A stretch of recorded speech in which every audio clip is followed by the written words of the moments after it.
perguntaram sobre Malhação 2004. Quem fez a pergunta foi o @sempre Malhação. E aí ele te perguntou se tu esperava o sucesso de Malhação 2004 e como foi vivenciar, né? Eu queria também que tu falasse um pouquinho dessa temporada, porque foi uma temporada muito marcante, como você falou, né? De maior sucesso. E eu queria que você falasse um pouquinho como foi vivenciar todo esse sucesso, se já era esperado, se você via, né, assim, tamanho potencial na temporada. Conta aí um pouquinho pra gente.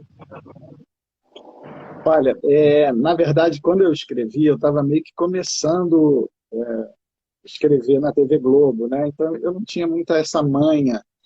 Na verdade, eu nem olhava Ibope, que era uma coisa absurda de se fazer, né? E, então, assim, para mim foi uma surpresa, aquele Ibope enorme, né? Apesar de que eu também tinha escrito a fase anterior, que foi a de 2003, e também tinha dado um Ibope muito bom, tinha dado 31 de média. E a fase seguinte chegou a 32 de média. Tá? Isso significa que teve capítulos que foi quase 50 de Ibope, que é uma coisa que nem novela das oito dava. Né?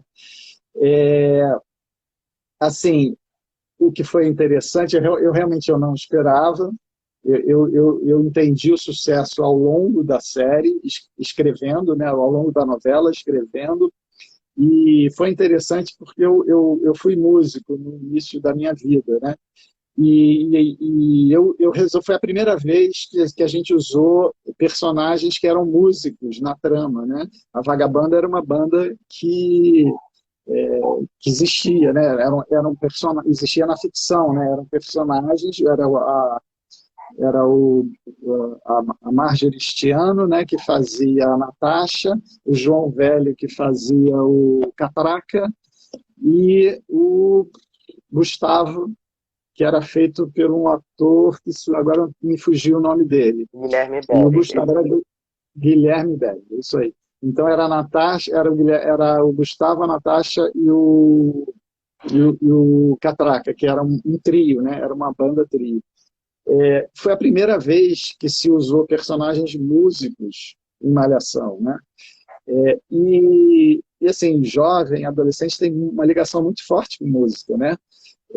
Como eu fui músico também no início da minha carreira, então eu sabia todos os percalços, todas as roubadas, tudo que músico em início de carreira passa, né? Então eu usei tudo aquilo, eu usei na história. Então eu acho que foi isso que fez o sucesso do programa. Primeiro que foi a primeira vez, né, que alguém usou personagens músicos, usou uma música dentro da trama, né? E essa coisa da minha experiência como músico, que eu usei tudo, então ficou muito real, muito fidedigno na história, né? E uma coisa curiosa, isso é muito interessante, é que a banda, que se chamava Vagabanda, né? Ela chegou a vender, ela tinha na internet, baixavam mais músicas da Vagabanda do que músicos de verdade. Ela chegou a ter, eu não lembro exatamente comparar qual músico, com qual músico, mas eu lembro que a Vagabanda, a, o download de músicas da Vagabanda às vezes era enormemente maior do que o download de músicas de músicos reais. Né? Então isso foi muito interessante. A gente teve um produtor musical que compôs as músicas, era o Vitor, não vou lembrar o sobrenome dele, mas era o Vitor, que eu infernizava a vida dele, que eu pedia, agora você vai ter que fazer uma música que é tipo um Let It Be dos Beatles, menos que isso eu não aceito. E ele compôs um monte de músicas muito legais para a Vagabanda. A Marjorie era uma atriz que cantava muito bem, né? Então tudo deu certo. Né? O João Velho tinha um perfil de baterista, né? Ele é aquele baterista grossão que adora dar porrada na bateria, mas que erra o tempo das músicas. Então, assim, tudo deu muito certo. Sim. E foi também uma inovação, né? Assim, porque querendo ou não, o destaque nesse início da temporada é bem para a amizade deles, né? Da banda e tudo, e não tanto para o casal, né? Que geralmente Malhação tem esse casal, e a Letícia e o Gustavo eles começavam brigando e tudo, bem interessante para ela. E foi interessante também porque a chegada da Letícia, que era a Juliana Didoni que fazia, meio que quase que destruiu a Vagabanda. Quer dizer, no final o que destruiu a Vagabanda foi a vilania da Natasha e do João Velho. Mas a chegada da Letícia na vida do Gustavo, né, atrapalhou muito a carreira da Vagabanda, né? E tanto que a Natasha e Catraca viviam querendo derrubar a Letícia, né? Sim. E é o que acontece também um pouco, aliás, bastante com Cristiano e Bernardo, né? Que ela acaba colocando um pouco de juízo na cabeça do Bernardo. E é bem legal da gente acompanhar também isso. Eu repeti, na verdade, na Malhação ID, eu repeti a fórmula da Vagabanda, que é que quando você começa uma história, você pode fazer os protagonistas se apaixonarem logo de cara, né? Ou você pode fazer eles se odiarem.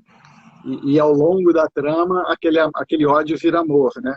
Então, com o Bernardo e com a Cristiana, eu usei essa mesma fórmula, né? No início eles se odeiam, ela acha ele um garoto mimado, boboca, fútil, e ele realmente é isso, né? E ele acha ela uma chatona, enfim, só preocupada com coisa chata, né? Porque a Cristiana era sempre ligada em causas sociais, etc, etc. Né? E ao longo da trama, eles acabam se apaixonando, né? E ela meio que transforma ele num cara mais consciente, né? Menos fútil, menos idiota, e vice-versa. Ela era muito turrona, muito durona. Ele também dá uma amaciada na personalidade dura dela, né? E era interessante porque assim a Cristiana disputava o Bernardo não com uma outra, mas com duas outras, porque o Bernardo, antes de conhecer a Cristiana, ele ficava de casinho com duas meninas que eu não lembro agora o nome delas, mas eu lembro que uma atriz era Mariana Molina que fazia. E Sim, eu não a lembro o Tati e nome a dela, Bia, mas né? ele, A ah, Tati e a Bia.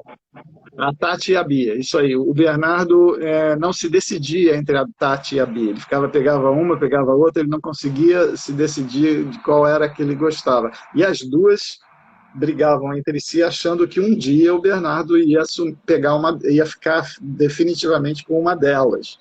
E aí, quando entra a Cristiana, as duas viram inimigas mortais da Cristiana, porque elas percebem que o Bernardo não vai ficar com nenhuma delas, vai ficar com a Cristiana. Então, não foi um triângulo amoroso, foi um quadrângalo amoroso, né? Foi um quadrado amoroso.